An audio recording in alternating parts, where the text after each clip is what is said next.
আজকে আপনাদের এখানে একটু অসময়েই আমরা আবেদন করেছিলাম আসার জন্য তৃণমূল কংগ্রেসের পক্ষ থেকে। আমরা এখানে এসেছি আপনাদের কাছে কিছু বিষয় বলার জন্য। আমার সাথে সম্মানীয় সাংসদ পার্থ ভৌমিক তিনিও আছেন। আজকে রবিবার, কিন্তু সেই রবিবারের দিনও আপনাদের এখানে আসতে বলা, কারণ আপনারা নিশ্চয়ই গোটা ঘটনা প্রবাহের গুরুত্ব বোঝেন, তাই আপনাদের কাছে আবেদন করা হয়েছিল তৃণমূল কংগ্রেসের পক্ষ থেকে। আপনাদের সকলকে অনেক ধন্যবাদ, কৃতজ্ঞতা। স্যার, স্পেশাল ইন্টেন্সিভ রিভিশন এই নামক যে প্রক্রিয়া, সেই প্রক্রিয়ার একটা সময় নির্ঘণ্ট দেওয়া হয়েছিল। সেই নির্ঘণ্ট দেখে বারবার তৃণমূল কংগ্রেস বলেছে যে এটা এই অল্প সময়ের মধ্যে করা সম্ভব নয়। এই প্রক্রিয়াটা এত দ্রুততার সাথে করলে সেটা মানুষের পক্ষে অন্য একটা মানসিকতা তৈরি করে, যেখানে মানুষ আতঙ্কিত হয়, ভীত হয় এবং প্রক্রিয়াটার সাফল্য হয় না। আমরা খুব পরিষ্কার করে দিয়ে বলতে চাই তৃণমূল কংগ্রেসের পক্ষ থেকে যে আমরা কিন্তু এই স্যারের প্রক্রিয়ার বিরুদ্ধে নই, কিন্তু যেভাবে করা হচ্ছে সেই প্রক্রিয়ার বিরুদ্ধে। খুব তাড়াতাড়ি এই বলে দিলাম 4 নভেম্বরের মধ্যে আমরা আরম্ভ করে দেব স্যারের প্রক্রিয়া, 4 ডিসেম্বরে শেষ হবে এনিউমারেশন ফর্ম নেওয়া, তারপরেই 9 তারিখে খসড়া তালিকা বেরিয়ে যাবে, তারপরেই সব অবজেকশন নিয়ে 31শে জানুয়ারি বেরিয়ে যাবে, যার অবজেকশন তার হিয়ারিং হয়ে যাবে 31শে জানুয়ারির মধ্যে শুনানি, আর তারপরেই 7ই ফেব্রুয়ারি খসড়া লিস্ট বেরোবে। আমরা বারবার বলেছিলাম যে এটা হয় না, এটা হতে পারে না, কারণ যে প্রক্রিয়া আগে প্রায় 2 বছর সময় লেগেছে, সেই প্রক্রিয়া হঠাৎ 1 মাস 2 মাসের মধ্যে কি করে শেষ হয়ে যায়। কালকে এ কথা আমরা গতকালও বলেছি, আগেও বলেছি, আমাদের সাংসদের দল, প্রতিনিধি দল গেছে, কিন্তু আমরা দেখলাম কি হঠাৎ নির্ঘণ্টের একটা পরিবর্তন হয়ে গেল। এখন কি হলো, 1 সপ্তাহ করে পিছিয়ে দেওয়া হলো, অর্থাৎ 4 তারিখ যেটা শেষ হওয়ার কথা ছিল সেটা 11 তারিখ, যে খসড়া তালিকা 9 তারিখ বার করার কথা ছিল 9ই ডিসেম্বর সেটা 16ই ডিসেম্বর, যেটা হিয়ারিং শেষ হওয়ার কথা ছিল 31শে জানুয়ারি সেটা হয়ে গেল 7ই ফেব্রুয়ারি, আর পূর্ণ তালিকা অর্থাৎ ফাইনাল লিস্ট সেটা বেরোবে কবে, 7 তারিখ বলেছিল 14ই ফেব্রুয়ারি, একদম ভ্যালেন্টাইন ডেতে। তো বুঝুন এখন, তাহলে স্বীকার করা হলো যে প্রক্রিয়াটা, যে সময়সীমা বাধা হয়েছিল সেটা ঠিক নয়। তৃণমূল কংগ্রেস সঠিক কথা বলেছে, এটা তো প্রকারান্তরে এটা তো স্বীকার করা হলো নাকি। জাতীয় নির্বাচন কমিশন রাতের অন্ধকারে এই সময়সীমা পাল্টে দিল। এটা কি হলো তাহলে? এত 40 জনের ওপর যে মারা গেল তার দায়টা কে নেবে? রক্তের দায়, হাতে রক্ত কার লেগে? স্বীকার তো করে নেওয়া হলো সময়সীমা বাড়িয়ে যে দায়টা তাদেরই ছিল। তাহলে এর উত্তরটা কে দেবে যে এতজন মানুষকে যে আমরা হারালাম? তাহলে সেই কথাটা কে এর জবাব দেবে মানুষের কাছে? প্রান্তিক মানুষ তারা এই আতঙ্কের শিকার হয়েছেন। কখনো বাংলাদেশে চলে যাবেন, বাংলাদেশের মানুষ, সীমান্তবর্তী এলাকা যেন খালি আমাদের বাংলা আর কোথাও নয়। আবার কখনো রোহিঙ্গা, বাবারে বাবা, নানা রকম বলা, মানুষকে আতঙ্কের মধ্যে ফেলা।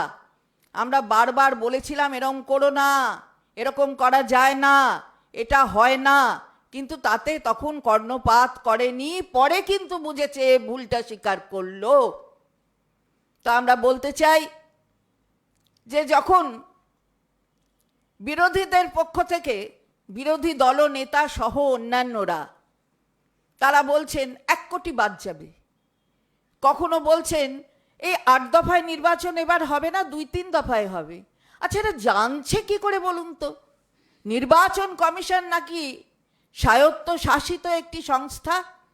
তাহলে এরা জানছে কি করে? তাহলে কি এরা ইলেকশন কমিশন অফ ইন্ডিয়া নয়, জাতীয় নির্বাচন কমিশন নয়, এরা আসলে ভারতীয় জনতা পার্টির নির্বাচন কমিশন? তাদের সাথে কথাবার্তা বলেই এগুলো হয় না কি? আমরা প্রশ্ন করতে চাই যে দায় কে নেবে? মৃত্যুর দায় কে নেবে? বিশৃঙ্খলার দায় কে নেবে? আর তৃণমূল কংগ্রেস যে সবসময় সঠিক কথাটা বলে, এটা আর একবার প্রমাণিত হলো। এটা তো বলবেন কি করতে চেয়েছিলেন আসলে? চুপচাপ ঢাকবেন পাপ। আরে মানুষের কাছে চাইতে হবে মাপ, হাত জোর করে। এটা মনে রাখুন, তৃণমূল কংগ্রেস যেটা বলে সেটা সঠিক কথা বলে। আমাদের মাননীয় সাংসদ অভিষেক বন্দ্যোপাধ্যায় বারে বারে বলেছিলেন এই কথা, এত তাড়াতাড়ি করবেন না। যদি সব ভুল হয়ে থাকে আগে, তাহলে আগের নির্বাচনগুলোও ভুল হয়ে গেছে, 24 সালেও নির্বাচন তাহলে ভুল। আপনি সময় নিয়ে করুন। 24 সালের নির্বাচনটা ঠিক হলো, আপনি রইলেন কেন্দ্রের সরকারে, কিন্তু বাকি 25 সালে এসেই আপনার মনে হলো যে তড়িঘড়ি করে করে দিতে হবে। প্রশ্নও তুলেছিলেন, 5টি অত্যন্ত গুরুত্বপূর্ণ প্রশ্ন, এবং আমার সঙ্গে মাননীয় সাংসদ পার্থ ভৌমিক আছেন, তিনিও তার কথা বলবেন দলের পক্ষ থেকে। এই যে 5টি গুরুত্বপূর্ণ প্রশ্ন মাননীয় সাংসদের পক্ষ থেকে তোলা হয়েছিল, অভিষেক বন্দ্যোপাধ্যায় তুলেছিলেন এই 5টি প্রশ্ন। সেই 5টি প্রশ্ন সব রাজ্য স্পেশাল ইন্টেন্সিভ রিভিশন হচ্ছে, হঠাৎ স্পেশাল রিভিশন হচ্ছে কোথায়?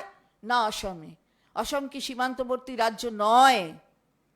আমরা প্রশ্ন করতে চাই, উত্তর পূর্বে আরো রাজ্যগুলো কি সীমান্তবর্তী রাজ্য নয়? খালি বাংলায় কি সীমান্তবর্তী রাজ্য? এই প্রশ্ন তুলেছিলেন অভিষেক বন্দ্যোপাধ্যায় মাননীয় সাংসদ। আমি আগেও বলেছি, এই প্রশ্নটাই তুলেছিলেন অভিষেক বন্দ্যোপাধ্যায়, যে ত্রুটিপূর্ণ যদি আগের তালিকা হয় তাহলে স্টেপ ডাউন করুন, সরকার থেকে বেরিয়ে আসুন, ত্রুটি মুক্ত নির্বাচন কমিশনের একটা লিস্ট হোক, ভোটার লিস্ট, সেইটাতে আবার লড়াই করে আসুন। তার উত্তর নেই। এই যে এত মৃত্যু হয়েছে অপরিকল্পিতভাবে, পরিকাঠামোহীন একটা ক্ষেত্র তৈরি করে, তার উত্তর দেবে কে, দায় নেবে কে, সে কথাও তিনি তুলেছিলেন। উদ্বেগ প্রকাশ করেছিলেন যে বিজেপির তুচ্ছ অভিযোগগুলো প্রাধান্য পাচ্ছে, কিন্তু তৃণমূল কংগ্রেস যখন সঠিক অভিযোগ করছে সেটা প্রাধান্য পাচ্ছে না। কিন্তু আজকে প্রকারান্তরে তৃণমূল কংগ্রেসের কথাটাকেই স্বীকার করতে হয়েছে। আর তিনি দাবি করেছিলেন যে ওই 1 কোটি ভোটার বাদ যাবে, ইলেকশন অত দফায় হবে না, এত দফায় হবে। বাবা, কার সাথে ভাব? আমরা প্রশ্ন করতে চাই, কার সাথে ভাব? কোনো উত্তর নেই। মুখ্য নির্বাচন কমিশনার তিনি কিন্তু এখনো অবধি একটা কথারও উত্তর দেননি। ওই চুপচাপ ঢাকতে হবে পাপ। আমরা আবারও বলছি, চাইতে হবে মাপ। এটা মনে রাখবেন, জনতার কাছে, জনতার ওপরে কেউ নেই। আমি মাননীয় সাংসদ আমাদের পার্থ ভৌমিক, তাকে তার কথা বলার জন্য অনুরোধ করব। ধন্যবাদ মাননীয় মন্ত্রী চন্দ্রিমা ভট্টাচার্য মহাশয়কে। তিনি তার কথা দলের পক্ষ থেকে, তৃণমূল কংগ্রেসের পক্ষ থেকে বিস্তারিতভাবে বলেছেন। এর সঙ্গে অতিরিক্ত দুটো কথা আপনাদের স্মরণ করিয়ে দিতে চাই। যে কোনো কাজ করতে গেলে তার একটা পরিকল্পনা দরকার। একটা মানুষ যখন তার বাড়ি তৈরি করে তারও একটা প্ল্যান থাকে। আমরা প্রথম দেখলাম যে ভারতবর্ষের একটা গুরুত্বপূর্ণ দপ্তর, স্বয়ংশাসিত সংস্থা নির্বাচন কমিশন, উইদাউট এনি প্ল্যানিং, নেই কোনো পরিকাঠামো, নেই কোনো প্ল্যানিং, কোনো ফিল্ড ভিত্তিক প্রস্তুতি, তারা এসআইআরটা জোর করে চাপিয়ে দিলেন। বাংলার মাননীয় মুখ্যমন্ত্রী মমতা বন্দ্যোপাধ্যায় এবং আমাদের দলের সর্বভারতীয় সাধারণ সম্পাদক সাংসদ অভিষেক বন্দ্যোপাধ্যায় বারংবার একটা কথা বলেছেন যে কাজটা 2 বছরের সেটা কি করে 2 মাসে করা সম্ভব, এবং এই কাজটা যদি পরিকল্পনা ভিত্তিক করতে হতো তাহলে অনেকগুলো পরিকল্পনা করার দরকার ছিল নির্বাচন কমিশনের। প্রথম কি, বিএলওদের সঠিক প্রশিক্ষণ দেওয়া। সেকেন্ড কি, অ্যাপের গ্লিচ এটা দূর করা। থার্ড কি ছিল, ইন্টারনেট সংযোগ নিশ্চিত করা। ফোর্থ কি ছিল, ভোটার তালিকায় অসঙ্গতি কোথায় কোথায় আছে সেটাকে মানে পুরোটাকে না দেখে তারা হঠাৎ করে জোর করে একটা চাপিয়ে দিতে চাইল। এর ফলস্বরূপ আমরা কি দেখলাম, যে সারা পশ্চিমবাংলার মানুষের মধ্যে একটা বিভ্রান্তি ছড়িয়ে গেল। আজ অবধি এখন যখন আমরা প্রেস কনফারেন্স করছি 40 জন মারা গেছেন, তাতে বিএলওরা আছেন, সাধারণ মানুষও আছেন। আপনারা জানেন অনেক শিক্ষক রাজ্য নির্বাচন কমিশনের, যেটা কেন্দ্রীয় সরকারের অধীন, সেই ইসি দপ্তরের সামনে তারা ধর্নায় বসেছেন, কারণ তাদের সহকর্মীরা মারা যাচ্ছেন। আমার বক্তব্য খুব পরিষ্কার, যে তৃণমূল কংগ্রেস যে কথাটা বারবার বলছিলেন, কিংবা সাংসদ অভিষেক বন্দ্যোপাধ্যায়ের নির্দেশে যে প্রতিনিধি দল কেন্দ্রীয় নির্বাচন কমিশনের কাছে গেছিলেন, তার কোনো সদুত্তর তো আমরা পাইনি, কিন্তু একটা রেজাল্ট আমরা পেয়েছি যে নির্বাচন কমিশনও বুঝতে পারছেন যে তারা কতটা নির্লজ্জভাবে ভারতীয় জনতা পার্টির হয়ে দালালি করছেন। এটা আর কেন্দ্রীয় নির্বাচন কমিশনার, তার যে স্বয়ংশাসিত ভূমিকা, তার যে নিরপেক্ষতা, সেটা খুব দুঃখজনকভাবেও আমরা বলতে বাধ্য হচ্ছি, তিনি তার গরিমা হারিয়েছেন। এবং ভারতীয় জনতা পার্টি এবং সম্মানীয় প্রধানমন্ত্রী নরেন্দ্র মোদী ক্ষমতায় আসার পর আমরা দেখছি একটার পর একটা গণতান্ত্রিক প্ল্যাটফর্মকে ধ্বংস করে দেওয়া হচ্ছে। সিবিআই, ইডি, ইনকাম ট্যাক্স, এদের নিজেদের রাজনৈতিক স্বার্থে ব্যবহার করা, কোর্টকে মাঝে মাঝে শুধু নয় ভীষণভাবে প্রভাবিত করে বিরোধী দলের উপরে আঘাত হানার অপচেষ্টা, সংবাদ মাধ্যমকে হয় ভয় দেখিয়ে নইলে অন্য কোনো রকমভাবে জোর করে নিজেদের পক্ষে বলানোর চেষ্টা করাটা, এবং সর্বশেষ ভারতীয় নির্বাচন কমিশন তাদেরও নিরপেক্ষতাকে তুলে দিয়ে নিজেদের দলের স্বার্থে কাজে লাগানো। এবং যার প্রথম ধাপ আমরা দেখেছিলাম, আগে কি ছিল, প্রধানমন্ত্রী, বিরোধী দলের নেতা, সুপ্রিম কোর্টের একজন বিচারপতি। আমরা দেখলাম সুপ্রিম কোর্টের বিচারপতির জায়গাটাকে ক্যান্সেল করে প্রধানমন্ত্রী মনোনীত এক ব্যক্তির নাম, অর্থাৎ 2:1 করে দেওয়া হলো, যাতে নির্বাচন কমিশনারকে নিজেদের পছন্দ মতো বসানো যায়। এবং সেই পছন্দ মতো নির্বাচন কমিশনারের নাম হচ্ছে জ্ঞানেশ কুমার। আমার প্রশ্ন, ভারতীয় জনতা পার্টি কিংবা জ্ঞানেশ কুমার তারা কি মৃত্যুর দায় নেবেন? আমার প্রশ্ন, এই যে 40 জন মারা গেলেন, বাংলার একজনও বিজেপির নেতা, কেন্দ্রের একজনও বিজেপির নেতা, একজনও নির্বাচন কমিশনারের কোনো লোক এই 40টা পরিবারের কারোর খবর নিয়েছেন? আমাদের প্রশ্ন, 2002 সালে যাদের নাম ছিল তাদের মধ্যেও অনেকে আত্মহত্যা করলেন কেন? কারণ একটা ভয়ের পরিবেশ তৈরি করে দেওয়া হয়েছে। বিরোধী দলের নেতা কোথা থেকে জানছেন যে 1 কোটির লোকের নাম বাদ যাবে? কোথা থেকে তিনি জানতে পারছেন? এবং তিনি যেদিন থেকে বলা শুরু করলেন 1 কোটি লোকের নাম বাদ যাবে, তারপরেই এই মৃত্যুর মিছিল শুরু হয়ে গেল। তাহলে এই মৃত্যুর দায়িত্ব জ্ঞানেশ কুমার, বিরোধী দলের নেতা কিংবা বিজেপি নেতারা নেবেন কি? দেখুন, আমরা এসআইআর এর বিরুদ্ধে নই, কিন্তু আমরা পরিকল্পিত এসআইআর এর পক্ষে। কিন্তু তার আগেও একটা প্রশ্ন আছে, যে অন্য দেশের সীমান্তবর্তী এলাকা চিহ্নিত করে যদি এসআইআর করা হয়, তাহলে কেন শুধু বাংলা? কেন ত্রিপুরা নয়, কেন মিজোরাম নয়, কেন মণিপুর নয়, কেন অরুণাচল নয়, কেন আসাম নয়, কেন শুধু বাংলা? এই প্রশ্ন কি আমাদের কারোর মনে জাগতে পারে না? তার মানে ইচ্ছাকৃতভাবে বাংলাকে আক্রমণ করা হচ্ছে। আমিও আপনাদের আজকে বলে যেতে চাই যে যখন পূর্ণাঙ্গ ভোটার তালিকা বার হবে, ধরে নিলাম যে অবৈধ ভোটারের তালিকা বাদ যাবে, আমার ধারণা মৃত ভোটারের নাম বাদ যাবে, কিছু শিফটেড লোকের নাম বাদ যাবে, এবং ওপার বাংলা থেকে কিছু আসা শরণার্থী হিন্দু মানুষ যারা বাংলাদেশ থেকে হয়তো এসে থাকতে পারেন, এখানেই জীবন জীবিকা অর্জন করছেন, সেই সমস্ত মতুয়া সম্প্রদায়ের মানুষের নাম, রাজবংশী সম্প্রদায়ের মানুষের নাম, সেই নামগুলো বাদ যাবে। আমার জানতে ইচ্ছা করে, কিংবা আমরা নির্বাচন কমিশনকে জিজ্ঞেস করব যে যাদের নাম বাদ গেল তাদের মধ্যে স্যার কতজন রোহিঙ্গা আছে, তার সংখ্যাটা একবার দয়া করে প্রকাশ করুন। স্যার সংখ্যাটা প্রকাশ করুন, কত মতুয়া হিন্দু সমাজের নাম আপনি বাদ দিলেন। আমরা বিনীতভাবে প্রশ্ন করব, স্যার দয়া করে বাংলার মানুষকে জানান কত রাজবংশী সম্প্রদায়ের নাম আপনি বাদ দিলেন। স্যার আপনি দয়া করে জানান কত দলিত আদিবাসী মানুষের নাম বাদ দিলেন। স্যার আপনি দয়া করে জানান কত গরিব মানুষ যারা নিজেদের জীবন জীবিকা চালাতে গিয়ে তাদের এক একটা দিন ক্ষয় হয়, তাদের কাছে সব কাগজপত্র থাকে না, সেই কত অসংখ্য গরিব মানুষের নাম বাদ দিলেন। এই প্রশ্নটা তো আমরা করব।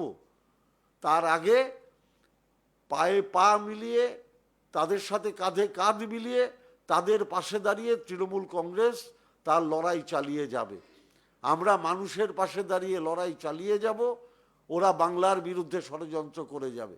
বাংলাকে ওরা চতুর্দিক থেকে বঞ্চিত করছে। আমি শুনলাম বিজেপির নেতা বলছেন যে 1 বছরের জন্য রাষ্ট্রপতি শাসন জারি করতে হবে। আমার অবাক লাগে, আমার হাসি পায়। নভেম্বর মাস থেকে এসআইআর প্রক্রিয়া চালু করেছে, মানে বিএলওরা, এসডিও, ডিএম সব নির্বাচন কমিশনের আন্ডারে। মানুষের রায়ে মে মাস অবধি আমরা নির্বাচিত সরকার, অথচ এখন ডিএম, এসডিও, বিএলও সব পরিচালিত হচ্ছে নির্বাচন কমিশনারের দ্বারা। উন্নয়নের কাজ বাধাপ্রাপ্ত হচ্ছে, কারণ ভোটার লিস্টের কাজে ডিএম, এসডিও, বিডিও সব জড়িত হয়ে রয়েছে, এবং তারা উন্নয়নের কাজে মাথা দিতে পারছেন না, কারণ তাদের উপর নির্বাচন কমিশনের এত চাপ আছে। তাহলে নভেম্বর থেকে মে, এমনিই তো 6 মাস চলে গেল। আপনি যা ইচ্ছা করুন, ইডি করুন, সিবিআই করুন, ইনকাম ট্যাক্স করুন, কোর্ট করুন, সংবাদ মাধ্যম দিয়ে আমাদের বিরুদ্ধে বিষোদ্গার করুন, আপনারা ফেসবুক, হোয়াটসঅ্যাপ, টুইটারে বিভ্রান্তিমূলক খবর ছড়ান, কিন্তু বাংলার মানুষ যদি মমতা ব্যানার্জির পাশে থাকে, আপনাদের ক্ষমতা নেই তৃণমূল কংগ্রেসকে আপনারা বাংলা থেকে সরিয়ে দেবেন। বিরোধী দলের নেতা বলছেন 1 কোটি মানুষের নাম বাদ যাবে। আপনারা দেখুন, ভিডিওটা দেখুন, দেখুন আপনারা কি করে বলতে পারেন তিনি।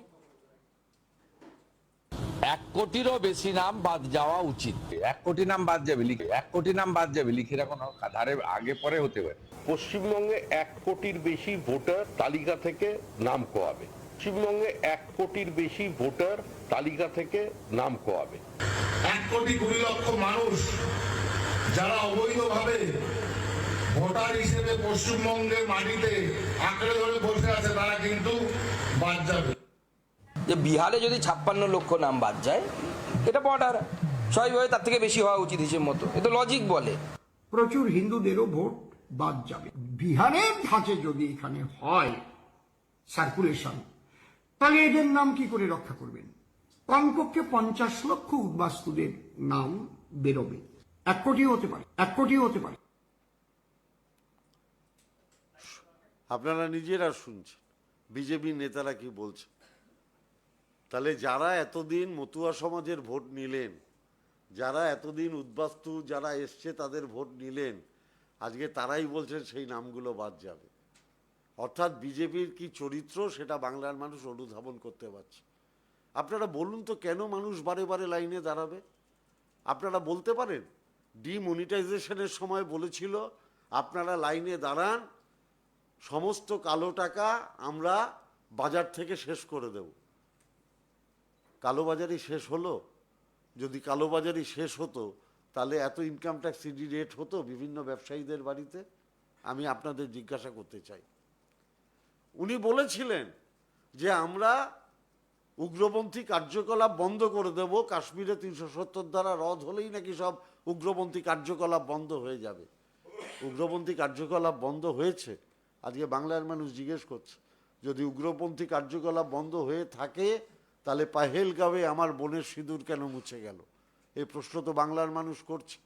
বাংলার মানুষ প্রশ্ন করছে এসআইআর এর ফলে ইতিমধ্যেই আমার বাংলায় 40 জন মানুষ মারা গেল কেন? যিনি উগ্রপন্থা ধ্বংস করতে পারেননি, যিনি কালোবাজারি ধ্বংস করতে পারেননি, তিনি কিভাবে বলছেন যে অবৈধ ভোটারদের নাম বাদ দিয়ে আমি বৈধ ভোটার তালিকা প্রকাশ করব? আর ভোটার তালিকাটা যদি অবৈধ হয়, মাননীয় সম্মানীয় প্রধানমন্ত্রী, আপনি কিছু মনে করবেন না, আপনি তাহলে তো সেই অবৈধ ভোটারদের দ্বারাই নির্বাচিত প্রধানমন্ত্রী। তারপরে আপনি কি করে প্রধানমন্ত্রীর পদে বসে আছেন? তাহলে তো আপনার পদত্যাগ করা উচিত, কারণ আপনি অবৈধ ভোটারদের দ্বারা নির্বাচিত প্রধানমন্ত্রী। আপনি পদত্যাগ করুন, সমস্ত সাংসদদের পদত্যাগ করতে বলুন, আমরা তৃণমূল কংগ্রেসের পক্ষ থেকে পদত্যাগ করতে রাজি আছি। তারপরে সারা ভারতবর্ষে একসঙ্গে রাষ্ট্রপতি শাসন জারি করে, আপনারা তো বলেন মাঝে মাঝে, তা আপনারা এসআইআর প্রক্রিয়া চালু করে দিন না, তারপরে ভোট হোক, আমরা দেখি কে ক্ষমতায় আসে। স্পেসিফিক 5টা প্রশ্ন অভিষেক বন্দ্যোপাধ্যায় করেছিলেন, তার উত্তর কেন্দ্রীয় নির্বাচন কমিশন দিতে পারেনি। রাজ্য নির্বাচন কমিশনারের কাছে, যিনি প্রতিনিধি কেন্দ্রীয় সরকারের, কেন্দ্রীয় নির্বাচন কমিশনের, তার কাছে আমরা 8টা চিঠি দিয়েছি, একটারও জবাব পাইনি। আপনারা কল্পনা করতে পারেন একটা রাজনৈতিক দল 8খানা চিঠি দিচ্ছে, তার কোনো প্রত্যুত্তর নেই? তাহলে কিভাবে চলছে? বিজেপি এজেন্ট খুঁজে পাচ্ছে না। যখন এজেন্ট খুঁজে পাচ্ছে না, তখন নির্বাচন কমিশন বলে দিল বিধানসভার যে কোনো জায়গায় থাকলে এজেন্ট হতে পারবে, বিএলও 2 হতে পারবে। অর্থাৎ বিজেপি যা যা বলছে সেই মতো নির্বাচন কমিশন পরিচালিত হচ্ছে। এবং আমি দৃঢ়ভাবে বিশ্বাস করি, এই যে বিজেপির নেতারা এটা বলছেন, মানে বিজেপি নেতারা বিধানসভা ভিত্তিক কোনো তালিকা নির্বাচন কমিশনের কাছে জমা দিচ্ছেন যে এতগুলো নাম বাদ দিয়ে দেওয়া হোক, এবং এটাও দেখবেন পরবর্তীকালে প্রকাশ্যে আসবে আসবে আসবে। আমি কনফার্ম, নইলে এত শিওর হয়ে কি করে বলে যে 1 কোটি নাম বাদ যাবে? তার মানে বিধানসভা ভিত্তিক ওরা কোনো তালিকা ওরা নির্বাচন কমিশনের কাছে জমা দিচ্ছে, যাতে যারা বিজেপি বিরোধী মানুষ, যারা মমতা ব্যানার্জির পক্ষের মানুষ, তাদের নামের তালিকা শুভেন্দু অধিকারীরা জমা দিচ্ছে। আমি নিশ্চিতভাবে এটা বলতে পারি। আমাদের বিনীত প্রশ্ন যে বিজেপি এটা বলার পরেও নির্বাচন কমিশনের কোনো প্রত্যুত্তর নেই। নির্বাচন কমিশনারও একবারও বলছে না যে বিজেপির এখানকার বিরোধী দলের নেতা কিংবা অন্য নেতারা যা বলছেন সেটা সঠিক নয়, একবারের জন্য বলছেন না। কেন বলছেন না? তাহলে তাদের অবস্থানটা কি? আমাদের একটাই প্রশ্ন, একটাই তার জিজ্ঞাসা, যে পরিকল্পনাহীন এই যে এসআইআর এর স্ট্রাকচার, এইটাকে সত্যি সত্যি সঠিকভাবে রূপায়িত করতে গেলে ন্যূনতম 2 বছর দরকার। এত তড়িঘড়ি এটা করা সম্ভব নয়। আমি আপনাদের মাধ্যমে তৃণমূল কংগ্রেসের দলের পক্ষ থেকে মাননীয় মন্ত্রী চন্দ্রিমা ভট্টাচার্য এবং আমি পার্থ ভৌমিক, তৃণমূল কংগ্রেসের একজন সৈনিক, আমরা সবিনয়ে আপনাদের বলতে চাই যে আপনারাও সংবাদ মাধ্যম গণতন্ত্রের একটা বড় পীঠস্থান, আপনারা প্রকৃত ঘটনা মানুষের সামনে তুলে ধরুন। আপনাদের যদি মনে হয় আমরা কোনো লজিকের বাইরে কথা বলছি, তাহলে নিশ্চিতভাবে আপনারা আমাদের প্রশ্ন করতে পারেন। কিন্তু আমার মনে হয় আমরা যে লজিকের ভিত্তিতে কথা বলছি সেটা বাংলার মানুষ মান্যতা দিচ্ছে, এবং বাংলার মানুষের কাছে এটাও আপনাদের পৌঁছে দেওয়া উচিত। এইটুকুই আমাদের বলা।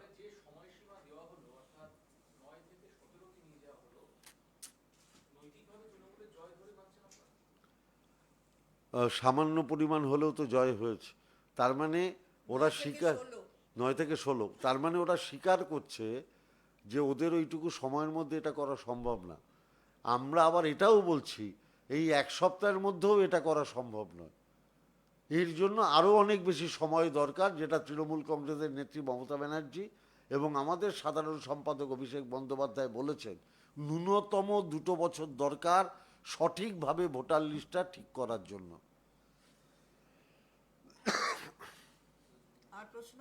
অভিষেক বন্দ্যোপাধ্যায়ের লোকসভা কেন্দ্রের অন্তর্গত ফলতায় তাকে স্পেশাল অবজারভার পাঠানো হয়েছে এবং তিনি ফলতাতে গিয়ে আজকে তিনি সেসব জায়গাগুলো দেখেছেন। এই বিষয়ে কি বলবেন? আপনি তো নিশ্চিতভাবে আপনার প্রশ্নের মাধ্যমেই আমার মনে হয় আপনার উত্তর আছে, যে এটা ফলতায় পাঠানো হচ্ছে, নন্দীগ্রামে পাঠানো হচ্ছে না, ডায়মন্ড হারবারে পাঠানো হচ্ছে, বালুরঘাটে পাঠানো হচ্ছে না। আপনার প্রশ্নের মধ্যেই আপনার উত্তর আছে। আপনারা অভিযোগ করছেন এদিকে শ্রমিক ভট্টাচার্য তিনি আবার বলছেন তিনি আবার জ্ঞানেশ কুমারের ওপর আক্রমণ করছেন। তিনি আজকে আবার বলছেন যে দিল্লিতে থেকে কাজ হবে না, কলকাতায় এসে কাজ করতে হবে। শ্রমিকবাবুকে আমি দয়া করে বলতে চাই যে শ্রমিকবাবু, আপনার দলের নেতারাই বলছেন 1 কোটি লোকের নাম বাদ যাবে।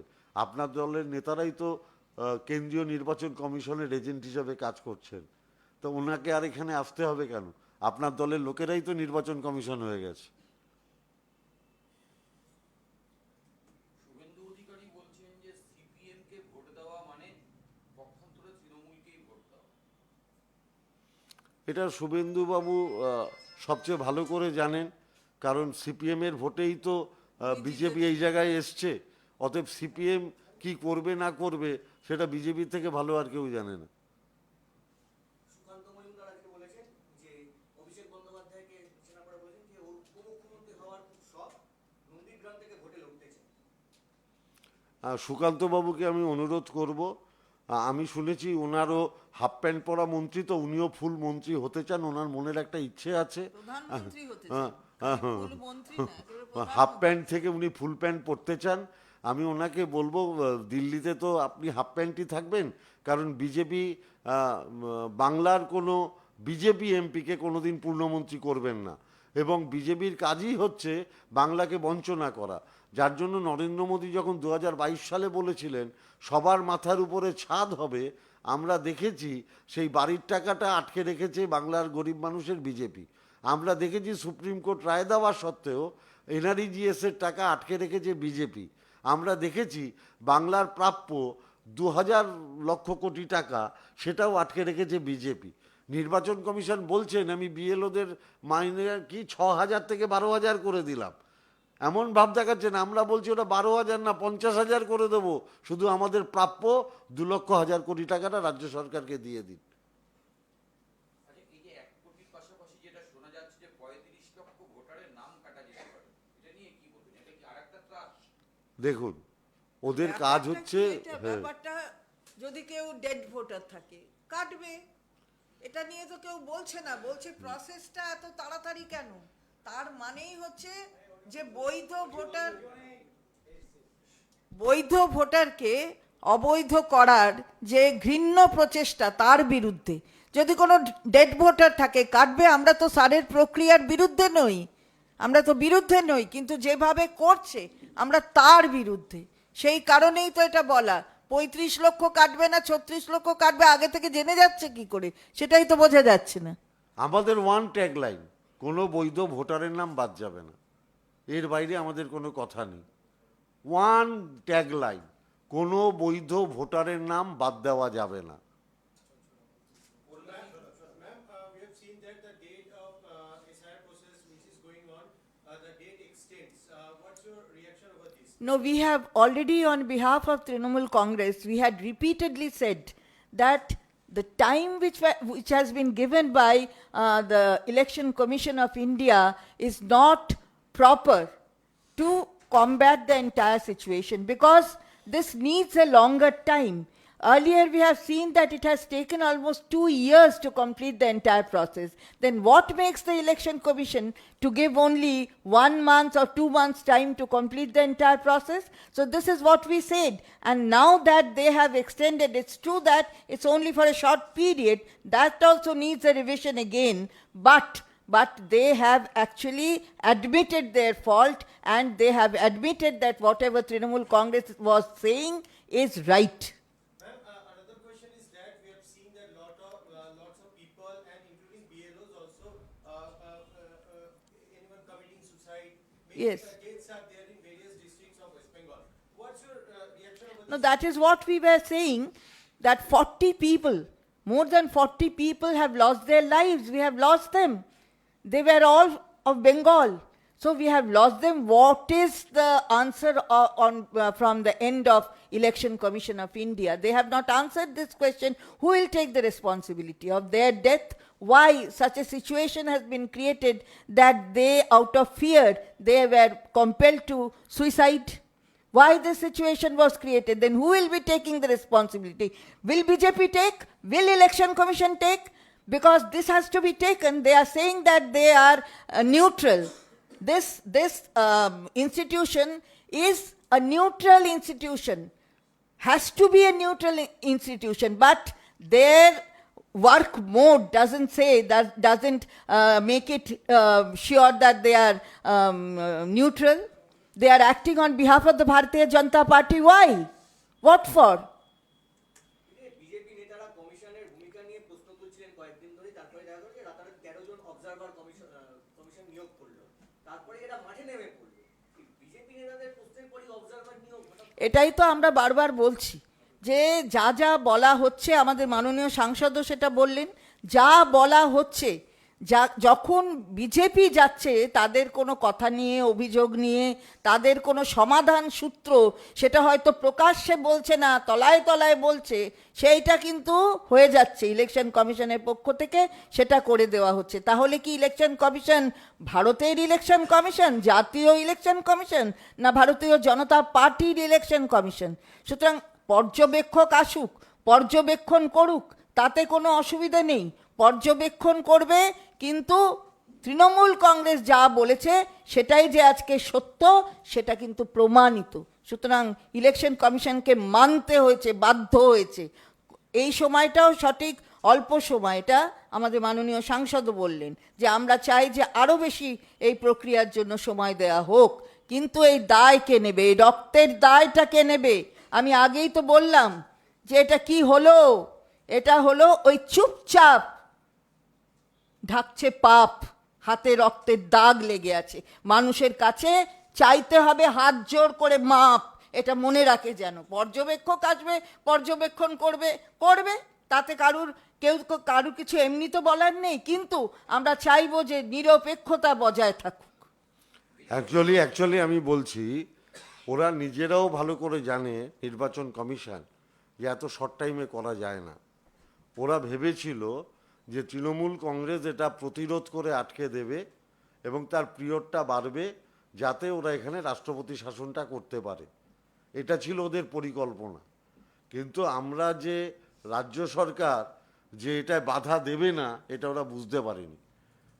এটা ওদের যে প্ল্যানিং ছিল, সেই প্ল্যানিংটা একটু ঘেটে গেছে। এই জন্য মাথা এক ওদের ঘেটে বছরের গেছে। জন্য হয়, একটা নির্বাচিত সরকার পড়ে গেলে, ফেলে দিলে, তার 6 মাসের মধ্যে নির্বাচন করতে হয়। তাহলে 1 বছরের জন্য, এই যে মাননীয় সাংসদ বলল 1 বছরের জন্য চাই, মানে জানেই না যে কি চাইতে হবে আর কি চাইবে না। এখন দুধের বাচ্চা যাবে, গিয়ে চাইবে আর দিয়ে দেবে, বাহ, যা খুশি হলেই হলো নাকি? যা খুশি হলেই হলো, এরকম করা যায়? আমার তো মনে হয় যে এরপরে আমরা জাতীয় নির্বাচন কমিশনার জ্ঞানেশ কুমারকে অনুরোধ করব যে আপনি BLA-2 বলেছেন বিধানসভা থেকে করে নিতে, এরপরে আপনাকে বোধহয় এদের এজেন্ট বসানোরও দায়িত্ব নিতে হবে। কারণ এরা যতটা টিভিতে, বক্তৃতায়, মাঠে ময়দানে বাজে কথা, অশালীন ভাষা বলতে অভ্যস্ত, এদের বুথে কোনো এজেন্ট নেই। কারণ এদের হয়ে বসার মতো লোক এরা পাবে না। কারণ যাকেই এরা এজেন্ট হিসেবে বসাতে যাবে, সেও বলবে আমার বাবা মাকেও তো তুমি লাইনে দাঁড় করিয়েছো, আমার বাবা মা ভারতীয় নাগরিক কিনা তার সম্পর্কেও তুমি প্রশ্নচিহ্ন দাঁড় করিয়েছো। আর যাই হোক, তোমার দলের হয়ে বসবো না। আপনি বলছিলেন যে হ্যাঁ, হয়েছে তো। আমরা আমাদের সাংসদ অভিষেক বন্দ্যোপাধ্যায় এর আগে এটাও বলেছি বলেছেন, হ্যাঁ। যে শুধু আমাদের রাজ্যে নয়, অন্যান্য রাজ্যেও এরকম ভাবে চাপ দেওয়ার জন্য বিএলওর মৃত্যু হয়েছে। হ্যাঁ, বলছি তো আমরা তো দুঃখিত সবার তার প্রতি জন্য, সবার সহানুভূতিশীল। আমরা তো শুধু বাংলার 40 জনের কথা বলিনি, অভিষেক বন্দ্যোপাধ্যায় শুধু বাংলার 40 জনের কথা বলেননি, সবার কথা বলেছেন। কিন্তু আমার প্রশ্ন, বাংলায় যে 40 জন মারা গেলেন তাদের প্রতি সহানুভূতি একটা বিজেপি নেতা দেখিয়েছে? আমি সেই প্রশ্নটা আপনাদের সামনে করতে চাইছি। আপনি একটু আগে যেটা বললেন যে আপনারা এসআইআর নিয়ে যে অবস্থান নিয়েছেন তাতে বিজেপি কিছুটা ঘেঁটে গেছে, হ্যাঁ। তো সেই কারণেই কি বিজেপি নেতাদের জন্য মোটিভেশনাল স্পিকার এবং ইউটিউবার দিয়ে ক্লাস নেওয়া হচ্ছে?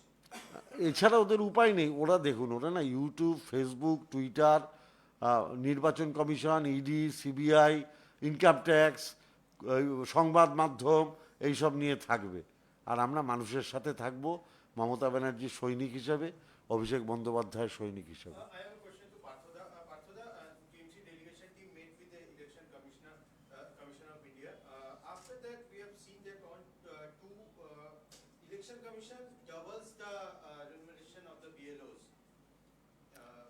मैंने तो वो पहले बोल दिया, वो जो 6,000 से 12,000 करने के लिए बोला, हमारा जो 2 लाख स्टोर्स जो हमारा पाना है केंद्रीय सरकार से, अगर वो पा जाएगा तो 50,000 दे देगा, 12,000 नहीं 50,000 दे देगा, उसको देने के लिए बोल दीजिए। আপনারা যে সিপিএম বাংলা বাঁচাও যাত্রা করছে, এর মাঝখানে ওদের জলপাইগুড়িতে দেখা গেল 200 জন সিপিএম কর্মী তারা সিপিএম ছেড়ে তৃণমূলে যোগদান করলেন। নাকি সিপিএম এর আগে বাংলা বাঁচাতে হবে না সিপিএম বাঁচাতে হবে? না, মূলত বাংলার মানুষের এখন যা মানসিক অবস্থা, তারা বলছে যে যারা আমাদের নাগরিকত্ব নিয়ে প্রশ্ন তুলে দিয়েছে তাদের বাংলার মাটিতে জায়গা দেব না। এটা হচ্ছে বাংলার মানুষের মানসিকতা। এবং বাংলার মানুষের অধিকার, বাংলার মানুষের সম্মান, বাংলার কৃষ্টি, বাংলার সংস্কৃতি, বাংলার পরিবেশ, এটাকে রক্ষা করতে পারে একমাত্র মমতা ব্যানার্জি। তাই বাংলার মানুষ দলে দলে মমতা ব্যানার্জির পতাকার তলায় জড়ো হচ্ছে, সমস্ত রাজনৈতিক ভেদাভেদ ভুলে গিয়ে। এরই মাঝে কল্যাণীতে পরিচয় গোপন করে ভোটার তালিকায় নাম তোলার অভিযোগে বাংলাদেশি পরিবারের বিরুদ্ধে একটা তদন্ত এবং তদন্তে মহকুমা প্রশাসন নেমেছে। নামতেই পারে। আমরা তো দেখুন, আমাদের ওয়ান ট্যাগলাইন, কোনো বৈধ ভোটারের নাম বাদ দেওয়া যাবে না। আমরা তো বলছি আমাদের একটাই ট্যাগলাইন। এবার যা অবৈধ আছে, প্রশাসন, নির্বাচন কমিশন সব কিছু করুক, আমাদের কোনো আপত্তি নেই। আমরা বলছি একটা বৈধ ভোটারের নাম বাদ দেওয়া যাবে না। কিন্তু আমার মা 84 বছর বয়স, তাকে যদি এখন নতুন করে প্রমাণ দিতে হয় তিনি ভারতীয় নাগরিক কিনা, যে 90 বছর বয়সী মানুষটা, তাকে যদি প্রমাণ দিতে হয় তিনি ভারতীয় নাগরিক কিনা, আমার 92। তার কোনো একটা যদি কাগজ না থাকে, তাকে যদি হিয়ারিংয়ে যেতে হয়, তাহলে এটা অত্যাচার কিনা আপনারা বলুন। আপনাকে যে প্রশ্ন করে আপনি কি ভারতীয় নাগরিক, এটা আপনার আত্মসম্মানে লাগবে কিনা আপনি নিজেকে জিজ্ঞেস করুন। নাম না করে মুখ্যমন্ত্রীকে নিশানা করেছেন নওশাদ সিদ্দিকী। তিনি ওয়াকফ সম্পত্তি নিয়ে বলতে গিয়ে এই কথা বলেছেন ওয়াকফ সম্পত্তি কারার সঙ্গে যুক্ত মুখ্যমন্ত্রী। নওশাদের সাথে আমাদের বিরোধী দলনেতার খুব ভালো সম্পর্ক, কি লেনা দেনা আছে আমি জানি না, কিন্তু শুভেন্দু অধিকারীর সাথে সম্পর্ক রাখলে ও সব দিক দিয়ে স্ফীত হয়, চেহারাতেও অন্যদিকেও। লাস্ট একটা কোশ্চেন, জাতীয় স্কুল গেমসে বাংলার সাঁতারুরা গিয়েছিল এবং সেখানে বাংলার সাঁতারুদের সঙ্গে তাদেরকে মাটিতে শুতে দেওয়া হয়েছে শীতকালে, এবং তাদের খাবার পানীয় সেসব নিয়ে কিছু কোনো ব্যবস্থা রাখা হয়নি। তারা যখন বলেছে, তারা বলেছে এখানে থাকলে থাকো, না হলে এখান থেকে বের করে দেবো। যেখানে 3 স্টার অ্যাকোমোডেশন বা হোস্টেল দেওয়া হচ্ছে। এইটাই তো আমরা বারবার বলছি, বাংলার উপরে এই যে বঞ্চনা হচ্ছে সর্বক্ষেত্রে, এটা বাংলায় বসবাসকারী সব মানুষের অনুধাবন করা উচিত। আপনি কল্পনা করতে পারেন, এরপরে এরা যদি কোনোদিন এখানে 1 ইঞ্চি জমি পায়, তাহলে বাঙালিরা কিংবা বাংলায় বসবাসকারী মানুষেরা যেরকমভাবে জীবন ধারণ করে, তার পুরো পরিবেশটাই পাল্টে যাবে। এই উত্তরটা তো বিরোধী দলনেতা এবং তার যারা রয়েছেন তার সাথে বিরোধী দলে তাদেরও দেওয়া উচিত। একদিকে রিচা ঘোষকে তারা সম্মান জানাতে যাচ্ছেন বাড়িতে, আর অন্যদিকে ভিন রাজ্যে গিয়ে সেখানে গিয়ে মাটিতে শুতে দিচ্ছে বাংলার মেয়েদের, মানে বাংলার যারা প্রতিযোগী সাঁতারু তাদের। সেটা তো জিজ্ঞেস করা উচিত যে কি হচ্ছে এটা।